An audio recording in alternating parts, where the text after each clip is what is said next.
Well, how do you know how you will feel when everything changes? Halo guys, balik lagi sama CJM. Dan bener-bener udah lama banget gue gak bikin video tentang sepak bola di real life.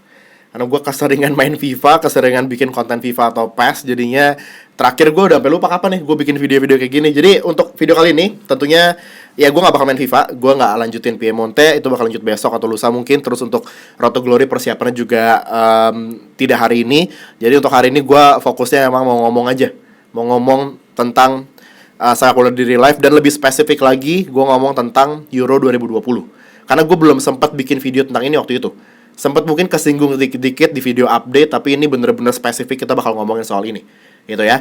Nah, sebelum mulai, ini mungkin buat sebagian dari kalian abis ngedengerin gue ngomong di podcast yang hampir 2 jam durasinya. Iya, jadi di channel personal gue, channel YouTube gue yang satu lagi yang namanya adalah Calvin Makaminang.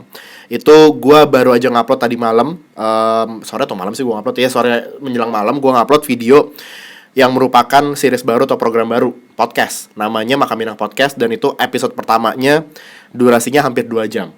Jadi buat kalian yang tertarik atau kalian yang mau nonton, bisa silakan langsung cek aja tombol i atau deskripsi, gue bakal taruh videonya di situ. Dan ya bisa subscribe juga kalau memang kalian mau ngikutin channel tersebut, karena channel itu kayak gue tuh sebagai manusia ya bakal bikin kontennya di situ. Gue sebagai penikat bola atau sebagai orang yang suka banget sama bola, bikin videonya di channel CJM. Jadi gue punya 2 sisi berbeda. Satu adalah ya selain sepak bola, dan satu lagi adalah segala hal yang berhubungan dengan sepak bola. Gitu ya, simpelnya seperti itu. Jadi di podcastnya gue yang di situ, di channel Makaminang yang namanya Makaminang Podcast, memang tidak akan ada konten bola. Tapi ini bocoran sedikit buat kalian. Tadi gue baru aja nge-tweet di Twitter nih, di Twitter personal gue. Gue baru bilang bahwa itu kan episode pertama gue ngomongin soal hidup dan lain-lain kan. Banyak juga sih bercabangnya, topiknya juga kemana-mana kan. Tapi nanti di episode kedua gue rencananya akan bikin tentang kehidupan gue secara personal di balik layar sebagai content creator FIFA atau content creator di bidang bola di YouTube Indonesia. Dan ini sesuatu yang mungkin banyak dari kalian mungkin ada yang mikir bahwa enak banget nih orang bisa ngerjain sesuatu sesuai passion dia. Bisa nonton bola jadi kerjaan, main game bola jadi kerjaan. Enak banget pasti hidupnya. Percayalah, ada banyak hal di balik layar yang kalian gak tahu kebenarannya, dan mungkin kalian belum dengar aja. Dan gue bakal kupas semuanya di channel itu. Mungkin di episode kedua gue bakal bikin podcast tentang itu, kehidupan gue di balik layar. Selama ini kalian cuma lihat gue di depan layar kayak gini doang. Gue gak bahas soal bola segala macem. Tapi ya itulah, makanya selalu kan ada 2 sisi lah, dan itu yang bakal gue kupas lebih ke sisi di balik layarnya di sana. Oke? Jadi kalau misalnya tertarik, silakan aja langsung subscribe channel Calvin Makaminang, channel personal gue, dan nonton podcastnya episode pertama. Oke, jadi kita langsung masuk ke pembahasan untuk video kali ini. Jadi kalian udah tahu juga mungkin bahwa UEFA sudah resmi postpone Euro 2020 12 bulan ke depan. Jadi harusnya kan tanggal 12 Juni mulai sampai 12 Juli ya tahun ini, tapi diundur karena corona, kita udah tahu semua. Jadi tanggal 11 Juni 2021 sampai sebulan, 11 Juli 2021. Jadi benar-benar diundur setahun penuh. Dan ini memang menyedihkan sekali, khususnya buat kita gitu, buat gue juga. Gue jujur ya, gue kan langganan Mola TV kan, dan gue tuh udah beli paket yang buat nonton Euro gitu loh. Jadi kayak gue udah beli dari jauh-jauh hari karena memang gue excited banget. Ya gimana enggak, ini kan event 4 tahunan kan, 4 tahun sekali. Jadi kayak build up-nya tuh udah gila banget, dan kayak kita memang excited dan kita pengen banget ngelihat timnas-timnas Eropa ini main dan membuktikan siapa yang paling bagus di antara mereka gitu kan, yang jadi juaranya. Terakhir kan 4 tahun lalu Portugal juaranya. Jadi ini tuh ajang yang ya sama kayak Piala Dunia gitu loh. Kita pasti nungguin banget, apalagi summer, Juni Juli gitu loh. Jadi aduh, sedih banget memang. Tapi ya mau gimana lagi kan, semua keadaan memang ya harus berhenti. Apalagi event besar seperti ini yang udah pasti bakal berhubungan sama penonton dan lain-lain gitu loh. Gak mungkin mereka paksain jalan Euronya dan mereka bilang bahwa yaudah gak apa, kita gak usah ada penonton. Gak mungkin. Itu tiket penjualan kayak gimana, gila. Dan orang-orang kan udah beli tiket dari jauh-jauh hari biasanya. Nah jadi kalau gue pribadi ya, ada beberapa hal sih yang mesti kayak begitu gue dengar pertama dan gue langsung kepikiran. Contohnya kayak beberapa pemain yang cedera misalnya. Nama-nama seperti Rashford, Memphis Depay, terus siapa lagi yang cedera. Cukup banyak main-main bintang-bintang Eropa yang cedera, dan mereka jadi punya waktu untuk penyembuhan diri, recovery. Dan pada akhirnya ntar mungkin tahun depan hopefully bisa pada main. Jadi itu salah satu hal positifnya. Terus juga mungkin hal positif lainnya adalah pemain-pemain muda yang mungkin kalau misalnya Euro digelar tahun ini nggak akan dapat kesempatan, nggak bakal dipanggil timnas. Tapi karena mereka punya 1 tahun untuk mungkin mereka mengimpress atau mereka mencoba untuk menarik perhatian dari manajer-manajer timnas masing-masing, mereka jadi punya kesempatan lebih untuk bergabung di timnas mereka untuk main di Euro 2021. Pemain-pemain muda banyak banget kan, mesti kayak yang bener-bener wonderkid banget nih, tapi istilahnya kayak ya wonderkidnya sekedar cuman kayak ya udah nih baru semusim doang bagusnya. Nah mereka punya waktu setahun lagi, semusim lagi untuk membuktikan diri. Jadi menurut gue ntar Euro tahun depan sih, kalau misalnya kita bandingin secara line up akan berbeda banget sih. Tahun ini digelar sama tahun depan digelar. Dan berbedanya juga kenapa? Karena beberapa pemain juga ada yang bakal semakin tua dan cukup banyak. Ronaldo salah satunya, Luka Modric. Terus center back Italia tuh, Bonucci, Chiellini itu kan udah makin tua semua, setahun berarti kalau tahun depan digelar. Jadi selain pemain muda yang bisa dapat kesempatan, ya untuk pemain tua sih itu agak negatif karena mereka berarti setahun lebih tua, dan di usia udah 30 ke atas kan setahun lebih tua tuh ngaruh banget untuk stamina, kebugaran dan lain-lain. Gitu. Jadi plus minus memang semuanya, tapi ya balik lagi yang gue paling senang adalah ngelihat pemain-pemain yang saat ini cedera, yang cederanya parah segala macem. Pemain-pemain Prancis juga beberapa ada yang cedera parah kan, si Dembele tuh, Ousmane Dembele juga lagi cedera. Dia itu punya kesempatan buat akhirnya ntar tampil di Euro tahun depan gitu loh. Jadi nggak semuanya negatif lah. Dan menurut gua hype-nya bakal semakin gila sih, karena biasa kita nunggu Euro kan 4 tahun sekali. Kali ini kita mesti nunggu setahun lagi bonus nih, 5 tahun. Hype-nya bakal gila banget. Tapi memang itu dari segi perspektif kita sebagai penonton ya, mungkin kayak kita jadi excited ngeliat beberapa pemain yang bisa main karena mereka lagi cedera sekarang. Kalau misalnya tahun ini digelar jadi nggak bisa main gitu kan. Tapi kalau dari segi penyelenggara, dari segi sponsor dan lain-lain itu agak kacau. Nih, gue tadi sempat baca artikel dari mana nih, bentar ya, dari New York Times. Judulnya adalah Can it still be Euro 2020 in 2021? Tanda tanya. Terus lanjutan judulnya, Sponsors hope so. Buat yang gak ngerti artinya, intinya adalah apakah mungkin namanya akan tetap Euro 2020 di tahun 2021? Sponsor berharapnya iya. Mungkin kalian akan bingung kenapa? Karena ya gak masuk akal kalau misalnya namanya tetap Euro 2020 padahal mainnya di tahun 2021. Tapi ini menurut gua sangat mungkin terjadi. Karena gini, mikir aja dari segi, kalau sponsor tadi kan dia bilang sponsor itu kita anggap aja misalnya apa ya, sponsor mereka tuh apa sih? Gue cek, ntar gue salah sebut lagi. Kalau nggak salah Coca-Cola harusnya masih deh sponsor. Nah ini contohnya ya, kayak ya Coca-Cola ada, terus bir Heineken juga sponsornya, terus Adidas, Konami. Ya kan, Konami kan soalnya mau ngerilis DLC dan kabarnya mereka bakal tetap rilis tuh ntar. Jadi gue gak tahu tuh juga aneh, ntar kita bakal bahas itu. Tapi intinya beberapa sponsor udah memproduksi merchandise yang sudah jelas ada logonya. Dan logonya adalah Euro 2020. Mereka produksi merchandise udah pasti dari jauh-jauh hari. Gak mungkin mereka baru produksi hamin sebulan atau hamin 2 minggu. Gak mungkin. Mereka produksi bisa udah dari setahun sebelumnya, semua merchandise. Dan ini bisa jadi masalah. Makanya itu tadi sponsor bilang bahwa semoga aja gak diganti. Sponsor berharap tidak diganti, meskipun bakal jadi aneh, tapi kayaknya memang yang paling masuk akal adalah memang gak diganti. Jadi ya anggap aja tetap 2020. Jadi nanti untuk apa ya istilahnya, kayak edisi Euro berikutnya kita hanya bakal nunggu 3 tahun. Euro berikutnya tetap bakal digelar 2024 gitu loh. Gue sih berharapnya seperti itu juga, karena gak kebayang kalau misalnya mereka mesti ngancurin itu produk, berarti kan pretty much gak berguna. Contohnya kayak simple, Coca-Cola, botol Coca-Cola nih ada sponsor Euronya, ada tulisannya Euro karena mereka sponsornya kan. Jadi kayak mereka mungkin branding atau segala macam. Ya itu masa botolnya masih dihancurin semua yang tulisan 2020?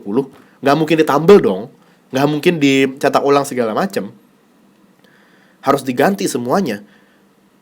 Botol bir segala macam, baju-baju Adidas dan lain-lain itu juga semuanya pasti bakal diganti. Dan kalau sampai logonya ganti, namanya jadi Euro 2021, kerugiannya itu bakal besar sekali. Dan gue yakin juga mereka pasti udah ada kerugian. Dengan hanya ini ke-postpone 1 tahun, pasti mereka udah banyak ruginya. Ditambah lagi dengan masalah ini, masalah ganti logo, ganti nama gitu. Jadi sepertinya sih kita akan ngelihat ya bakal sama persis tetap. Terus dari segi, tadi kita ngomong dari segi branding logonya Euro 2021 kan. Kita sekarang ngelihat dari segi jersey yang diproduksi sama, ya kalau produksi mungkin nggak mesti sponsornya UEFA. Kayak contohnya Nike, Adidas, Puma, Kalau yang gue tahu sponsor resminya Euro tuh Adidas. Cuman yang lain gue nggak tahu sih, kayaknya nggak. Tapi kan seperti biasa masing-masing tim dari negara masing-masing punya ya aparelnya masing-masing gitu loh. Jadi itu juga pertanyaannya, apakah mereka bakal tetap pakai jersey itu di tahun depan? Karena kan ada beberapa aparel yang bahkan mungkin nunggu Euro dimulai untuk mereka ngerilis jersinya. Jadi mungkin hamin 2 minggu Euro dimulai, mereka baru mau ngerilis jersey untuk timnas supaya fresh, supaya baru. Nah ini kan ngaruh banget. Berarti kalau misalnya nggak ada apa-apa dan mereka udah keburu rilis, masa ya setahun nggak ganti jersey? Biasa timnas kan cepat, apalagi kalau misalnya mau event besar. Jadi ini juga bisa menimbulkan kerugian buat mereka aparel-aparel yang udah terlanjur ngerilis. Buat yang belum rilis sih lumayan beruntung, mereka bisa tahan ini sampai tahun depan. Atau ya memang kalau misalnya mau mereka rilis, ya mereka bisa rilis kapan pun mereka mau. Tapi yang udah rilis kemarin, beberapa timnas tuh, itu yang kena tuh menurut gua. Karena ya pretty much gak kepake jersinya.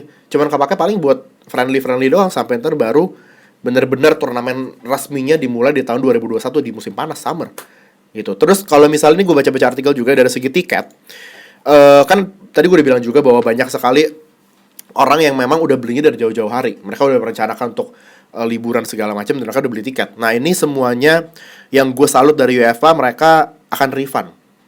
Jadi kalau misalnya orang yang, jadi itu tiket tetap bisa dipakai. Tiket mereka itu tetap bisa dipakai di tahun depan untuk Euro 2021 tentunya, karena jadwalnya kan juga harusnya nggak terlalu banyak berubah lah ya, karena cuma beda sehari itu kan, dari 12 Juni 2020 jadi 11 kan, jadi cuma beda sehari. Jadi mungkin dari pertanggalan berjadwalnya juga harusnya nggak terlalu berbeda. Tapi untuk mereka-mereka yang kebetulan ternyata tahun 2021 nya nggak bisa hadir, tapi udah terlanjur beli tiket, itu akan di-refund full. Jadi gue cukup salut dengan mereka. Mereka rugi pasti banget rugi. Tapi ya mereka mungkin bener-bener orientasinya customer, jadi mereka mengutamakan kepuasan pelanggan, dan itu hal bagus sih menurut gue. Dan ini juga kan harusnya tuh tahun ini setahu gue ada ini ya, ada Copa America kan 2020 tuh. CONMEBOL 2020 Copa America, dan itu juga di-postpone. Nah, jadi memang ini ya tahun ini ya begitulah keadaannya, maksudnya kayak ya semua industri kena bener-bener memang. Dan menurut gua nggak ada yang bisa kita lakukan. Kita cuma bisa ya berharap ini segera berakhir semuanya. Terus dari segi klub juga itu juga lagi kacau banget tuh, kayak ada beberapa liga yang memutuskan buat nyelesain musimnya segala macem, dan kayak ya udah dari juaranya, runner up-nya ditentukan dari yang terakhir kemarin gitu kan. Tapi kan nggak semua liga bisa seperti itu gitu loh, karena ini lu beda satu klasemen aja, kayak contoh di Premier League, masuk ke zona Europa League sama ke zona UCL tuh beda duit pendapatannya kan ratusan juta euro, pounds sih kalau di Inggris. Jadi ngaruh banget dan nggak bisa sembarangan mereka ngambil keputusan, oke kita selesaiin musimnya klasemennya seperti yang kemarin terakhir. Nggak bakal pada terima. Tapi di sisi lain, outbreak ini juga udah nggak bisa dibendung lagi gitu loh, kayak mereka udah nggak bisa ngapa-ngapain. Mereka cuma bisa ya berharap ini segera berakhir dan bisa mulai lagi. Tapi ini apa sih, maksudnya kayak topik yang berbeda lagi sih menurut gue. Jadi kita stick to Euro. Ya gue sih kalau gue pribadi ya, gue kesel juga nggak jadi tahun ini. Tapi ya gue udah cukup menantikan dari mulai sekarang aja. Gue langsung udah nggak sabar karena gue udah beli paketannya buat nonton full di Mola TV. Jadi ya tahun depan berarti bakal numpuk semua. Ada tuh, tahun depan juga ada ini kan, Piala Dunia U20 di Indonesia. Jadi wah gila, itu berarti di musim panas event olahraganya tuh banyak banget. Dan gue bener-bener berharap bisa lancar semua sih, karena mau gimana pun ya, apa yang terjadi sekarang itu mungkin akan menyebabkan beberapa perubahan, khususnya di industri yang kita cintai, olahraga, di sepak bola gitu loh. Ada beberapa perubahan pasti. Nggak mungkin sama persis seperti sebelum terjadi coronavirus outbreak ini. Pasti ada beberapa perubahan, dan gue harapnya ya perubahan ke arah yang lebih positif. Kayak contohnya mungkin di stadion jadi orang lebih ngejaga kebersihan, orang juga lebih ke yang aware dengan keadaan sekitar, nggak buang sampah sembarangan, ngejaga masing-masing dan juga masing-masing diri sendiri, dan juga ngejaga orang sekitarnya. Contohnya sesimpel kalau misalnya lu sakit, datang ke stadion pakai masker, gitu-gitu loh. Maksudnya kayak ya meskipun nggak ada corona nanti, tapi kan tetap aja mungkin orang udah terbiasa dengan kebiasaan mereka saat coronavirus outbreak. Jadi itu hal positif yang gue berharap bisa terjadi di industri kita. Terus juga ya lebih ke pemain-pemain mungkin, official staff segala macam juga lebih aware dengan masalah ini, kesehatan dan lain-lain. Meskipun ya mereka atlet, mereka udah pasti jaga diri. Terus kemarin tuh gue sempet ngebaca artikelnya soal ini, Pepe Reina, kipernya Aston Villa. Ya kan dia main di Aston Villa sekarang kan. Dia kemarin tuh sempat kena corona, terus yang dia curhat katanya bener-bener sampai ada memburuk keadaan dia, sampai dia bisa ada momennya 25 menit gak bisa napas, gila. Gara-gara itu kan panik banget, parah banget cuy. Itu urusannya udah hidup mati. Dan ini atlet, kita ngomongin atlet loh. Atlet yang kebugarannya tuh tingkatnya tingkat tinggi. Beda jauh sama gua, kalian mungkin yang olahraga juga jarang, segala macam, makan gak dijaga, gak ada nutrisinya segala macam, mungkin demennya makan domi kayak gua. Itu mereka atlet gitu loh. Itu yang bikin gue jadi kayak, wah gila nih emang bener-bener berarti virus gak mandang orang. Mesti kayak mau orangnya sebugar apapun, kalau memang lu gak beruntung dan lu kebetulan kena, entah itu nular dari mana, lu bisa tetap kena. Kacau banget loh. Itu padahal atlet tuh, gue bingung. Dan ya dari kemarin juga sama kan, banyak juga pemain bola yang pemain bola, atlet, main NBA, kena aja tetap gitu loh. Jadi ya semoga aja semuanya bisa berakhir, dan semoga juga pokoknya nanti bisa lancar lah untuk urusan sepak bola klub dan lain-lain. Pokoknya supaya ya nanti Euronya nggak ada masalah tahun depan. Jangan sampai kan tiba-tiba misalnya kayak Liga Inggris memutuskan buat ya kita bakal tetap lanjutin musim, terus ntar kita undur musim barunya dimulai. Gua nggak tahu itu boleh atau enggak tuh sama UEFA ya. Tapi kalau misalnya itu terjadi kan berarti kan ntar mundur terus sampai ke tahun depan, sampai ke Euro. Dan bisa terjadi skenario di mana Euro dimulai, Premier League masih main gitu loh. Itu kan nggak lucu banget kan. Tapi semoga aja nggak terjadi lah seperti itu. Pokoknya gue berharap semuanya lancar. Di Indonesia juga gue tentunya berharap semoga bisa berlalu cepat. Oke, jadi kayaknya itu aja dari gue untuk video kali ini. Benar-benar singkat ya, gue berhasil bikin video singkat akhirnya. Dan jangan lupa tadi yang di awal gue udah bilang, gue bikin podcast yang gue memang ngomongnya lebih bebas, lebih tanpa ada batasan waktu, tanpa ada durasi. Jadi buat kalian yang mau menyelami isi pikiran gue, atau kalian mau tahu sebenarnya nih orang yang setiap hari lagi gue dengerin jadi komentator bola, teriak-teriak gol nggak gol nih, sebenarnya cara pikirnya seperti apa, orang seperti apa, silahkan nonton aja podcastnya.